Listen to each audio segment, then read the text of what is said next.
শেখ হাসিনা যে দলের ক্ষতি করে গেছে, রাষ্ট্রের ক্ষতি করেছে, আওয়ামী লীগের ক্ষতি করে গেছে। উনি যথাযথ সঠিক কথা বলেছেন। রাষ্ট্রেরও ক্ষতি করেছেন, আওয়ামী লীগের ক্ষতি করেছে। যারা দেশকে লুটপাট করেছেন তারা রাস্তা থেকে ধরে এনে উনি মন্ত্রী এমপি বানিয়ে দিয়েছেন। তো শেখ হাসিনা তার ঘাটটা এরকম বাঁকা হয়ে গেছে অপকর্মের সমস্ত নেতাকর্মীদের ঘাড়ে নেওয়ার কারণে। অনেক আওয়ামী লীগার যারা কোনো অপরাধ করেনি, আমি 7 বছর আমি এক রাত আমার বাড়িতে ঘুমোতে পারিনি। 6 নম্বর সিগন্যাল দিয়ে আমাকে নদী পার হয়ে চলে আসতে হয়েছে। আমার বাড়িতে 3 বার হামলা হয়েছে। আমি অনেক যারা আদর্শিক আওয়ামী লীগ করেন, আওয়ামী লীগ বড় দল, আওয়ামী লীগ সব খারাপ এই কথাটা বলা যাবে না। আওয়ামী লীগ স্বাধীনতা যুদ্ধে তাদের ভূমিকা ছিল, 1952 সনে তাদের ভূমিকা ছিল, 91 আন্দোলনে ছাত্র রাজনীতিবিদ যারা রাজনীতিক নেতা ছিলেন তাদেরও ভূমিকা ছিল। আজকে যারা সহজ সরলভাবে রাজনীতি করেছেন, যারা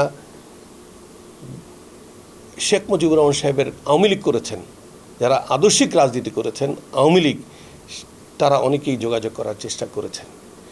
আমি স্পষ্ট বলেছি, আমরা অ্যাক্টিং চেয়ারম্যান নির্দেশনা দিয়েছে, ওনার পরবর্তী নির্দেশ না দেওয়া পর্যন্ত আওয়ামী লীগ থেকে বিএনপিতে যোগদানের সুযোগ নাই। তারা বলতে চাচ্ছে আমাদেরকে টুটি ধরে আমাদেরকে কাজ করিয়েছেন। আপনি এরই মধ্যে শুনেছেন মনে হয়, আপনি তাজউদ্দিন সাহেবের ছেলে সোহেল তাজ যে বক্তব্যটা দিয়েছে যে সাবেক প্রধানমন্ত্রী শেখ হাসিনা যে দলের ক্ষতি করে গেছে, রাষ্ট্রের ক্ষতি করেছে, আওয়ামী লীগের ক্ষতি করে গেছে।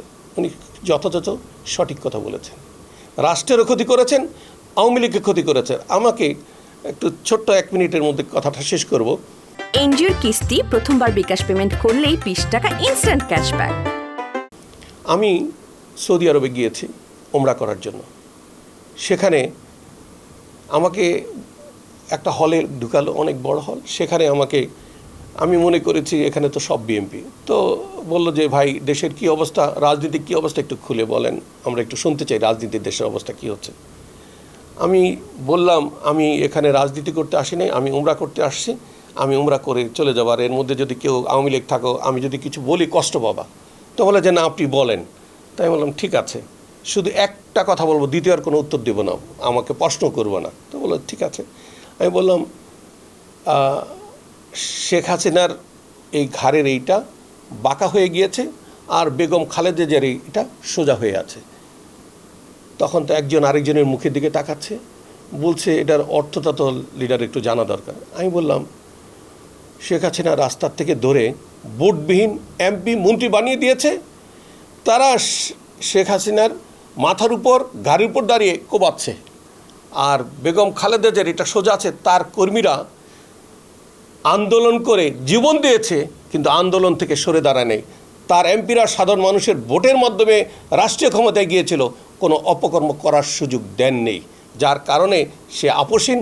আর উনি সমস্ত কুকর্ম যারা করেন, যারা দেশকে বিকিয়ে দিয়েছেন, যারা দেশকে লুটপাট করেছেন, তারা রাস্তা থেকে ধরে এনে উনি মন্ত্রী এমপি বানিয়ে দিয়েছেন। তো শেখ হাসিনা তার ঘাটটা এরকম বাঁকা হয়ে গেছে অপকর্মের সমস্ত নেতাকর্মীদের ঘাড়ে নেওয়ার কারণে। তো এই কথা বলাতে তারা চুপ হয়ে আছে, তারা এগ্রি করেছে আমার সাথে। আজকে আমি দেশে গেলে যারা আওয়ামী লীগের লোকজন আসেন, লজ্জাবোধ করেও আসেন, এসে যে কথাগুলি বলেন, সে কথাটা খুব ন্যাক্কার জন্য খুব দুঃখজনক, যে আমরা বলতে চেষ্টা করেছি কিন্তু আপনার কাছে আসা সম্ভব হয়নি। আমরা দোয়া করেছি একটা সুন্দর আওয়ামী লীগ হোক, একটা সুন্দর বাংলাদেশের জন্য আমরা যুদ্ধ করেছিলাম, কিন্তু সুন্দর বাংলাদেশ নাই, যেখানে সাধারণ মানুষের নিরাপত্তার ব্যবস্থা দিতে পারেনি, সেখানে সাধারণ মানুষকে বাড়িতে থাকার সুযোগ দেওয়া হয়নি, সেখানে পুলিশ দিয়ে হয়রানি করে দেশ ছাড়া করে দেওয়া হয়েছে।